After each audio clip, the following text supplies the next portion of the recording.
ताको तस्तै सार्वजनिक गरिसकेको छु। नम्बर 2, आजै मैले नेपाल प्रहरी र सशस्त्र प्रहरीका प्रमुखज्यूहरूलाई आइजीहरूलाई भनेको छु, मलाई तपाईहरुले आफ्नो कस्टडीमा राख्नुहोस्, नियन्त्रणमा लिनुहोस् या कारागार पठाउनुहोस्। उहाँहरूले स्पष्ट रूपमा भन्नुभयो तपाई आफै सुरक्षित बस्नुहोस्, आवश्यक परे सम्पर्क गर्छौं, सुरक्षा दिन नसकेरै हिजो कारागारले तपाईलाई पत्र दिएको होला। नम्बर 3, सुरक्षा निकायबाट यस्तो जवाफ आएपछि आजै मैले न्यायिक निकायहरूलाई समेत औपचारिक जानकारी गराइसकेको छु। नम्बर 4, म सरकार बनाउने, सरकारमा जाने कुनै पनि दौडमा छैन, कसैसँग कतै कुनै बैठक गरेको छैन, मेरो नाममा कसैले विवाद गर्न जरुरी छैन, म यो रेसमा छैन भनेर धेरै पटक भनिसके। रेसमा नआओस् भनेर डिफेम गर्न पर्दैन, म यो रेसमा छँदै छैन।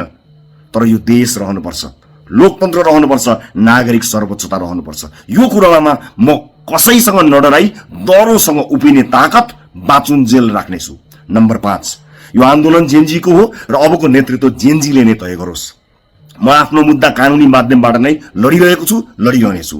ओली देउबाको कुशासनको सबैभन्दा ठूलो शिकार भएको म तिनले लगाएको झुटो मुद्दा जिल्लै पछि अझै पनि खेपिरहेको छु। जनताले ओली देउबालाई खेदेर लखेटे, तर तिनले लगाएको झुटो मुद्दा मेरो टाउकोमा अझै हटेको छैन। सरकार छैन, सुरक्षा निकाय सुरक्षा दिन सक्दिन, आफै सुरक्षित बस भन्छ, कारागार प्रशासन मलाई निस्केर बाटोमा जा भन्छ, जहाँ एउटा ठूलो भिड हातमा आगो लिएर आक्रोश लिएर निस्किएको छ। अब भन्नुहोस् मैले बाँच्न पाउने कि नपाउने?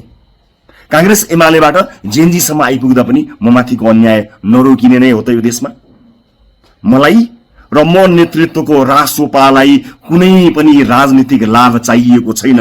लाउड एन्ड क्लियर जेलले निस्कि भनेर धकेलेर निकालिदिएको पत्र बोकेर म सुरक्षा निकायले नै सुरक्षा दिन नसक्ने त्यही जेलमा कुन विधिबाट जाउँ?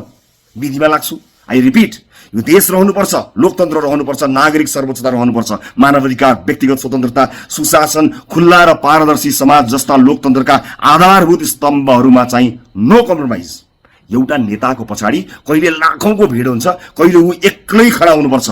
रवि लामिछाने दुवैका लागि तयार भएर मात्रै राजनीतिको मैदानमा आएको उही मान्छे हो जो कहिले लुकेर बसेन, सधैँ जनताको आमने सामने रह्यो।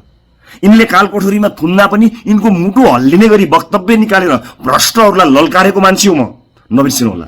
आजभन्दा 2-3 दिन अगाडिसम्म पनि राजनीतिक प्रतिशोध भयो भनेर यस देशका झण्डै 40 लाख मानिसले हस्ताक्षर गरेर एकैबद्धता जनाएका छन्। सर्वाधिक मत ल्याएर संसद छिरेको मान्छेलाई ओली देउबा गगन आरजुहरूले छलपूर्वक बलपूर्वक संसदबाट निकाले, तर जनताको मनबाट निकाल्न सकेनन्।